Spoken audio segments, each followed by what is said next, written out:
Zee Marathi, चर्चाही होणारच.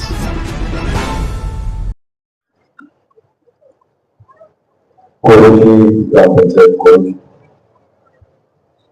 यांच्या वतीने विविध विकास कामांच्या योजनांचा लोकार्पण सोहळा आज कोरोची गावामध्ये पार पडतोय. या कार्यक्रमासाठी उपस्थित असलेल्या जिल्हा परिषदेच्या नूतन सदस्य आणि ज्यांनी आपल्याला आत्ताच लग्नाचं आमंत्रण दिलंय त्या आजच्या कुमारी सानिका आणि 10 दिवसांना होणाऱ्या सौ सानिका यांना पहिल्यांदा जिल्हा परिषद सदस्य झाल्याबद्दल मनापासून अभिनंदन. तुमच्या सर्वांच्या वतीने त्यांना पुढच्या कार्यासाठी शुभेच्छा. तसंच एक आपले तरुण बंधू सुमेध उर्फ सनी यांना सुद्धा पंचायत समितीला आणि प्रकाशजी पाटील यांना पंचायत समितीला आपण सर्वांनी आशीर्वाद दिले.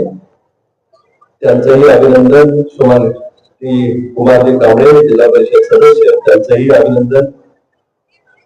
उपस्थित मंचावरील ग्रामपंचायतीचे ग्राम विकास अधिकारी आर.सी. पाटील साहेब, मंचावर उपस्थित आनंदाजी गोरा साहेब, डी.पी. पिस्टे साहेब, कोमलजी कांबळे यांनी मिळून एकत्र हा कार्यक्रम या ठिकाणी घेतला.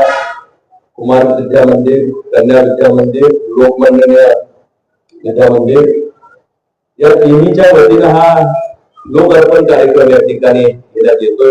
ग्रामपंचायतीच्या वतीने घेण्यात येतो. ज्यांच्या संकल्पनेतनं, ज्यांच्या प्रेरणेतनं आणि अखंड परिश्रमातनं शासनानं लोकनियुक्त सरपंच ही पद्धत सुरू केली.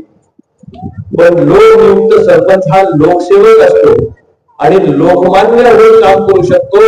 आणि लोकार्पणाचा सोहळा घेत असताना लोकप्रतिनिधींना बोलताना माझ्यासारख्या तमाम मनाला आज अभिमान वाटेल असा सरपंच तुमच्या गावाला मिळाला तर तो मनापासून अभिनंदन करेल की लोकाभिमुख काम करणारा एखादा लोकप्रतिनिधी मिळणार आणि त्याच्या माध्यमातून ही लोकसेवा पुढे जाण्याची काळाची गरज. ग्रामपंचायतीचा सरपंच आणि देशाचा पंतप्रधान हे दोघं पॉवरफुल मानले. सरपंच असू दे, मुख्यमंत्री असू दे किंवा गावचा सरपंच असू दे, त्या त्रिसूत्रीमध्ये राज्यात जे घडतंय, केंद्रात जे घडतंय ते गावात जर राबवायचं झालं तर त्याला सरपंच नेता लागतो आणि तो नेता सरपंच तुमच्या गावाला जायला चांगली बॉडी मिळाली आणि म्हणून ह्या सगळ्यांच्या चांगली प्रयत्नांचा अतिशय चांगले उपक्रम या ठिकाणी घेण्यात आले. मी आल्यानंतर आवाजच झालो कोणती योजना राज्य शासनाकडे सुद्धा यायच्या आधी ग्रामपंचायत आपल्याकडे आणते. सोलरचं असू दे, आज आपल्याकडे सीसीटीव्हीच्या बाबतीत त्या ठिकाणी असू दे, डिजिटलायझेशन सगळ्या देशात त्या ठिकाणी सुरू आहे त्याच्या बाबतीत या ठिकाणी काम केलेलं असू दे. समाज गावातल्या एका दानशूर व्यक्तीच्या माध्यमातून त्यांच्या वडिलांच्या स्मरणार्थ लोकसहभागातनं ग्रामपंचायतीच्या पुढाकाराने घेतलेल्या या ठिकाणी समाजाला असू दे. मी नुसतं बिल्डिंग बघत नाही, त्यातनं तयार होणारे प्रोडक्ट. मगाशी त्या ताईचं नाव काय, छोटी होती ती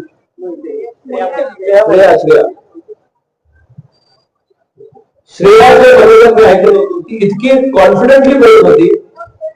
एखाद्या मुलीच्या मध्ये त्या वयात असताना श्रेयाच्या मनाचा आत्मविश्वास ज्या ताकदीने त्या ठिकाणी बोलत होती, मला मनापासून तो समाधान वाटलं की ही बिल्डिंग टीव्हीवर मॉनिटर आहे नाही तर इथले शिक्षक म्हणून त्यांच्या मुलांवर एक सक्षम संस्था त्या ठिकाणी होत आहे. श्रेयामध्ये त्याची झलक मला त्या ठिकाणी बघायला मिळाली. लोकप्रतिनिधी होण्याआधी आपण सर्वजण लोक आहोत, या देशाचे नागरिक आहोत आणि आपल्या नागरिकांच्या सर्वांगीण विकासाचं धोरण एखादी पॉलिसी जाहीर केंद्र सरकार तयार करत असते. ती पॉलिसी अंमलबजावणी करण्याची जबाबदारी हे राज्य शासन आणि इथं असणाऱ्या स्थानिक स्वराज्य संस्थांची असते. आणि स्थानिक स्वराज्य संस्थेमध्ये एखादा चांगला माणूस काम करणारा असेल तर त्याच्या घरी लोक गावातल्या गाववाल्यांना जो विकासाचा कार्यक्रम आहे तो शेवटच्या घटकापर्यंत पोहोचवला. शासनाच्या योजना सर्व पोहोचवतात पण शासनाला सुद्धा डोळ्यात अंजन घालतील अशा पद्धतीच्या योजना एखादी ग्रामपंचायत तयार करू शकते. या ग्रामपंचायतीनं घर पाण्याचा वेगळा अभिनव उपक्रम त्या ठिकाणी केला. जिल्हा परिषदेची पसंती वाढली पाहिजे आणि त्याचा फायदा त्या गरीब कुटुंबाला सुद्धा व्हायला पाहिजे याचा दुहेरी हेतू साधण्याचं काम त्या ठिकाणी यांनी केलं. शिक्षण हे वाघिणीचं दूध आहे आणि तो पिल तो गुळगुळेल हे बाबासाहेब आंबेडकर साहेब त्या ठिकाणी म्हणायचे. पण ते वाघिणीचं दूध भोळे साहेबांनी गोरगरिबाच्या पोराला सामान्य कुटुंबातलं गुणगुणणारं पोरं आणि मुली तयार झाला पाहिजे जेव्हा देशाचं हित त्या ठिकाणी घडवते.